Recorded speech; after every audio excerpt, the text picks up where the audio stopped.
My name is Crystal. I am here to talk to you about practicality.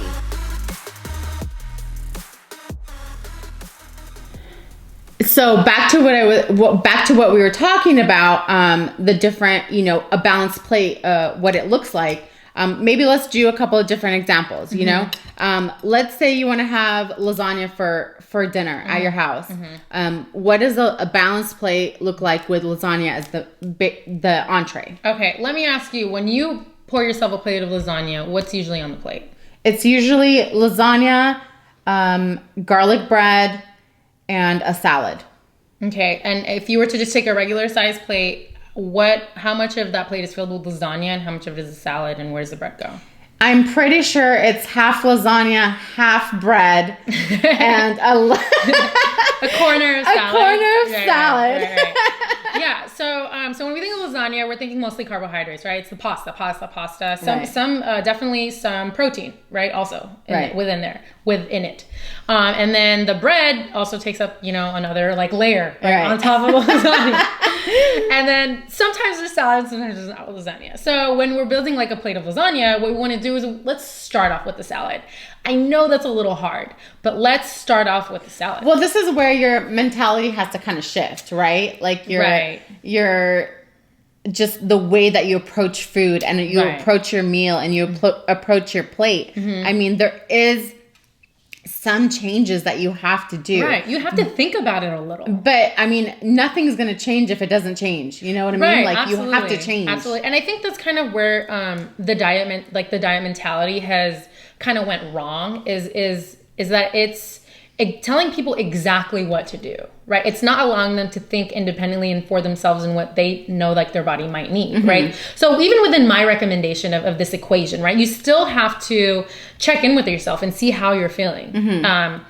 If you do kind of start off with that, half your plate of vegetables, half lasagna this, and if you're still hungry after, by all means have some more, right? So you still have to think a little bit more about it and check in with yourself. And I really like this perspective because it allows you to kind of be free and eat the foods that you want everywhere, right? It's not restricting you to a certain amount of foods that you have to prepare, and you're scared that you might not have when you go out. You can really try and implement this everywhere you go. Right. Yeah. So what does the lasagna plate look like? Okay, so you have your plate, right? And then let's start off with the salad, right? Okay. Half of that plate, let's just say a cup and a half or maybe even 2 cups of salad. Okay. You can start with the cup if you want, right? And then on the other side of the plate, what you would typically have, you said fill up the whole entire other side with lasagna. Maybe start with half of what you would normally put, right? Because you're also eating the bread. So make sure there's space on the plate for the bread.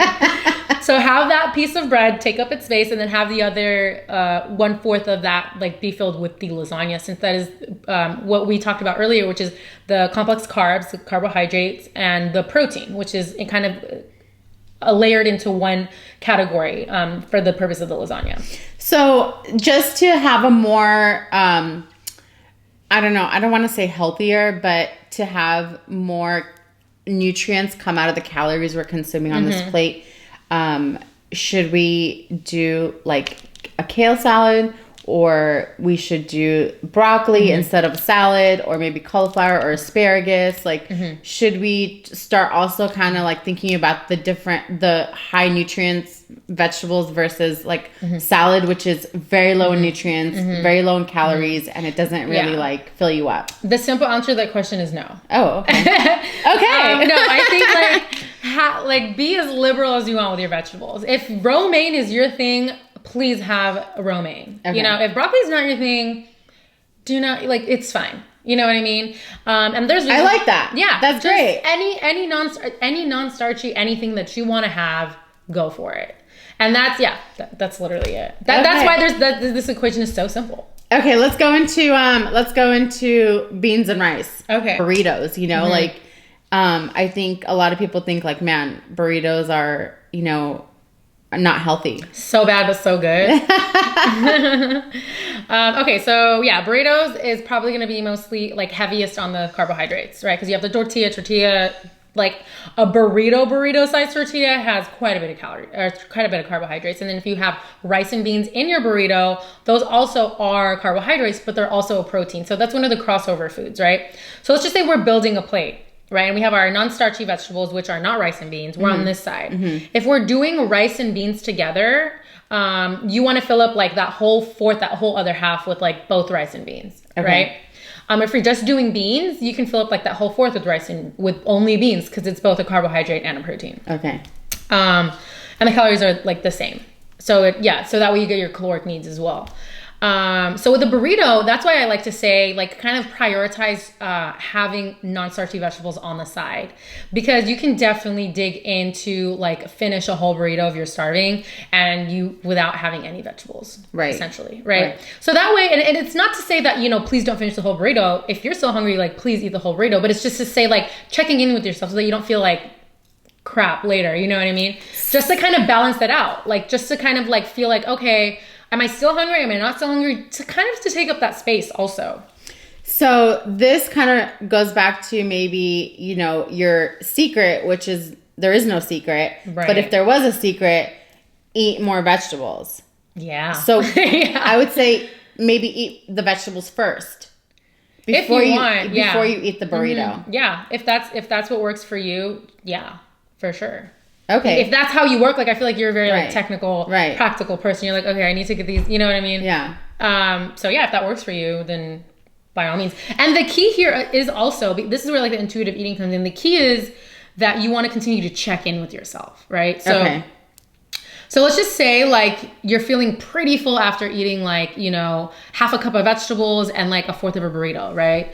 And you're like, man, like I really need to get in like all these vegetables. Like, please don't like force yourself to eat all the vegetables, right? Come back to it. You're going to get hungry later. And once you do, it'll be there. Right.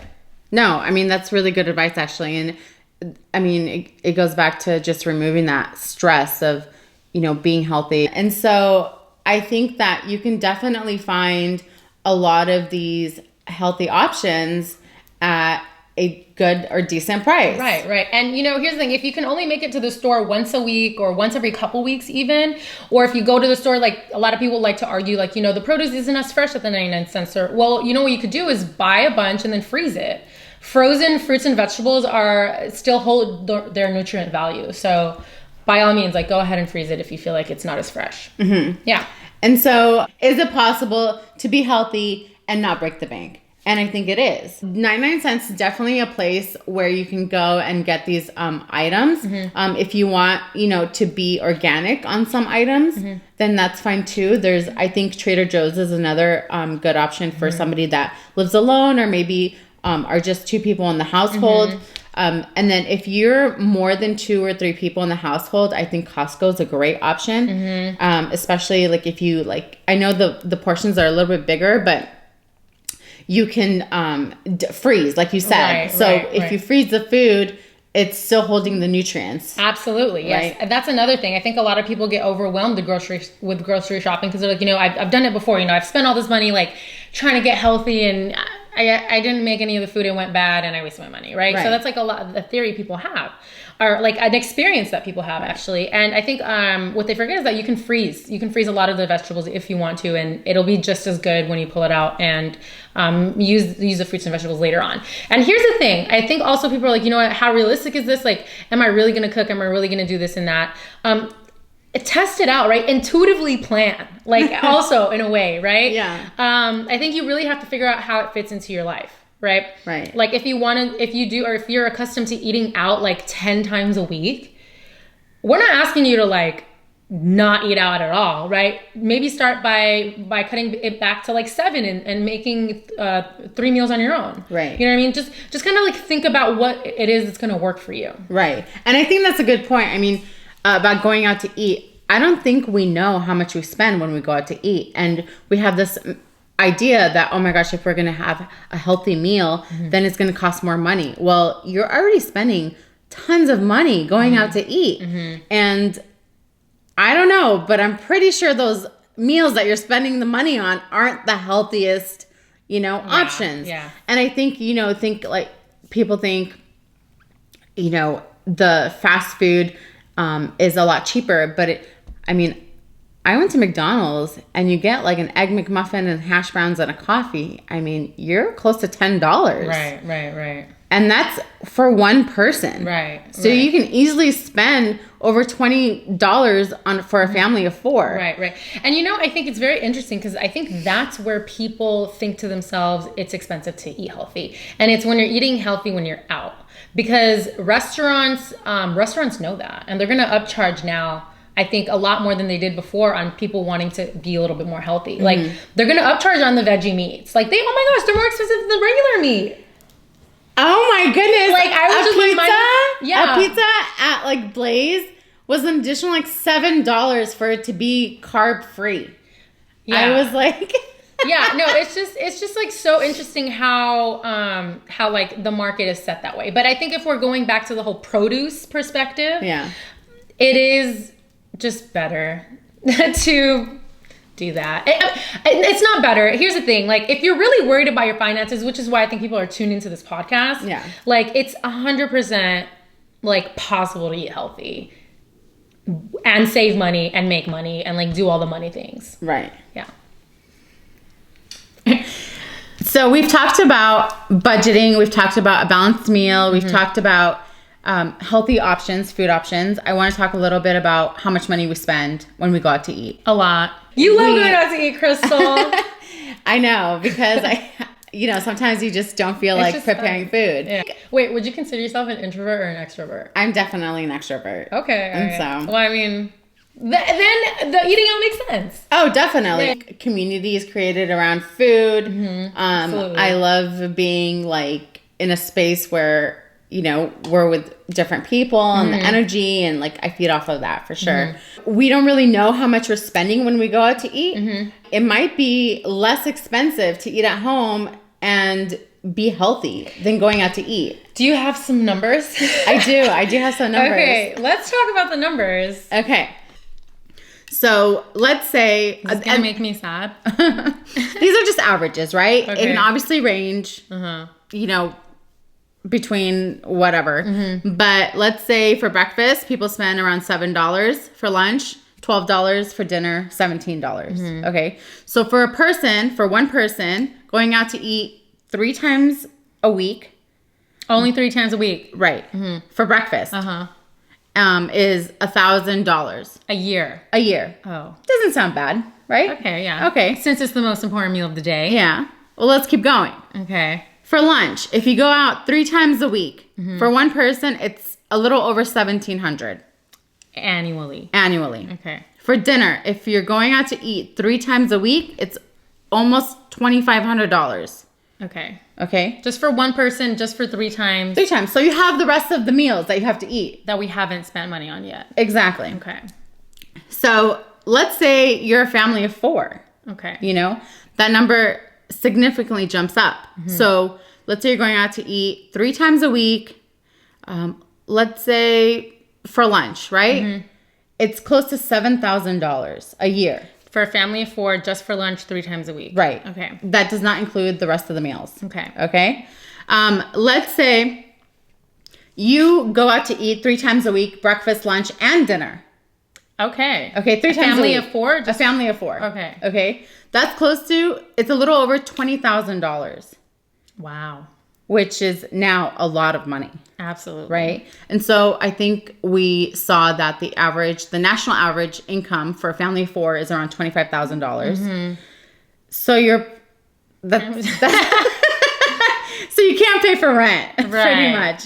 But in California, so we're in California, so let's talk about California. The average income for a family of 4 is a little over $71,000. Okay.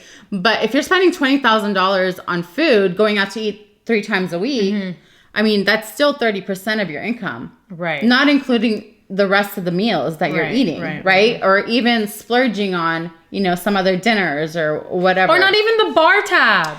Oh my goodness. Which, by the way, why are we okay with spending like more money on a drink than a meal? Or a book. These days, like a book is as much as a drink. Yeah. Anyways, that's another podcast.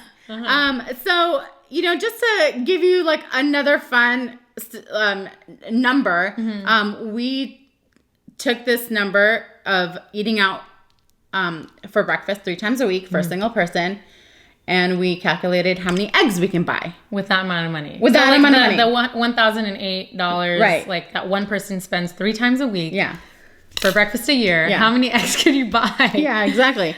You can buy 3,024 eggs for the year. How many eggs is that? And these are like range free. Yeah, this is like we're eating good eggs. Right. Like $4 a carton. Like they have happy hour. Yeah. The chickens have happy hour. Like, yeah. Exactly. You're getting some really happy eggs.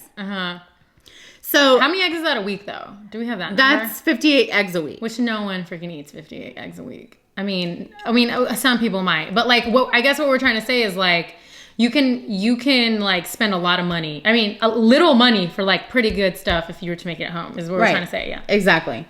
And so we also calculated how much the groceries at home would be for a family of 4. Okay. And we were pretty generous, right? Yes, for breakfast, lunch, and dinner. Yeah, so I think for breakfast, what we talked about, it was like, we did like eggs with toast and some veggies and some fruit. And cheese. Right. I think for lunch, we did like a sandwich with some sides. And then for dinner, I think we did like steak once a week and then like lasagna or a pasta. Right. And what were those numbers, Crystal? This is if you're eating at home like only 7 days a week, like 3 meals, and for 3 meals every day. Right. And so that would be $780 a month. Okay. For a family of 4, which actually might be a lot. Which is a little more than, the average. I think the average is between 165 to 3 something a person. So, well, maybe it sounds about right? So that's $9,300, a little over $9,300 for the year. For a family of 4. For a family of 4. And with an income of $71,000, I mean, that's a lot better than spending $20,000 for just 3 meals. Food. For just 3 meals. Yeah, for just 3 meals. Yeah, exactly. So we just made $10K. Like, just wow. No, but I mean, okay. So, but realistically, though, I mean, your kids are going to want to go out to eat, or like the other members of your family, we're going to want to go out to eat. Right. How do you manage that? Like, how do you balance? Like, how do you balance, like, wanting to live a pretty chill lifestyle, but also, like, take care of yourself, but also not, but also, be comfortable with your finances? Well, I think that step 1 is to be aware of how much money we're spending when we're going out to eat, or money just on food in general. And then you can take that money and budget it. If you want to go out to eat and spend $20,000 on food, go ahead. Like, if that's what you want to do, that's what you want to do. That's great. But I just wanted to shed some light on, one, let's just take a moment, realize how much money we're actually spending on food. And then within that money, can we choose better options, which I think there are plenty of options to choose from. Like we said, the 99-cent store. There's Trader Joe's, which is good for a 1-2 person household. There's also Costco, and so there are options. And then if you want to save some money, you can. So I think I just wanted to, shed some light on the realities of the household with money and food, and let people know that you can make better options with the food options that you're purchasing, and save some money at the same time. Absolutely. So. Yeah. I do have something I want to add to that. And I think that is like this whole idea of, like everything has to be perfect. Like, what I mean? Like some people go out to eat like 10 times a week or more, right? And I think that's not what we're trying to say here. I think what we're trying to say is like, if you go out to eat like 10 times a week, think about what it would look like to go out 7 days a week for your budget, or for you, or for your finances, right? It's just kind of like just like you said, shedding some light and like applying it to your life in the best way that you can. Because I think the research that you were doing, and I think the little bit of research that I was doing when it comes to like how much people spend on food, was like a big range. It was like from $100 to like $500, and like the income ranged like pretty significantly as well. So so there's a lot of room for people to really like I said, intuitively eat, but also like intuitively like financially plan around eating. Right. Exactly. Anita, I don't know about you, but I've definitely enjoyed this conversation. Me too. Can you let people know where they can find you if they want to contact you for questions or anything? Absolutely. I'd love to hear from you guys. My Instagram is @DirtForTheBlind. You can also find my book on Amazon. Like Crystal said before, it's called Bad Bitches Don't Diet, A True Philosophy About Food. Feel free to contact me, and Crystal, it's a pleasure being here. Yeah, great. I'll definitely put all this information in the show notes below. I'd love to hear from you. I'd love to answer your questions. I'd love to know what you thought about the podcast, about your journey with healthy living, healthy food options, and budgeting. So definitely look below in the show notes for how to contact us, both me and Anita. And thank you so much for listening. Perf! Good job, Keeks. That's a lot of good info. A lot. It's almost an hour. Yeah, it's a lot. A lot. We didn't even go over numbers. Yeah, but I think so. There's going to be a lot of editing. A lot. Oh, you're done? Well, Crystal, Well- you know that second half. I feel like you can just use that second half. I know. I like the second half better than our first we did half. it twice. We did the whole conversation twice. Yeah. 'Cause she didn't, yeah, which is a lot. I know. Okay. I know. You done? Yeah.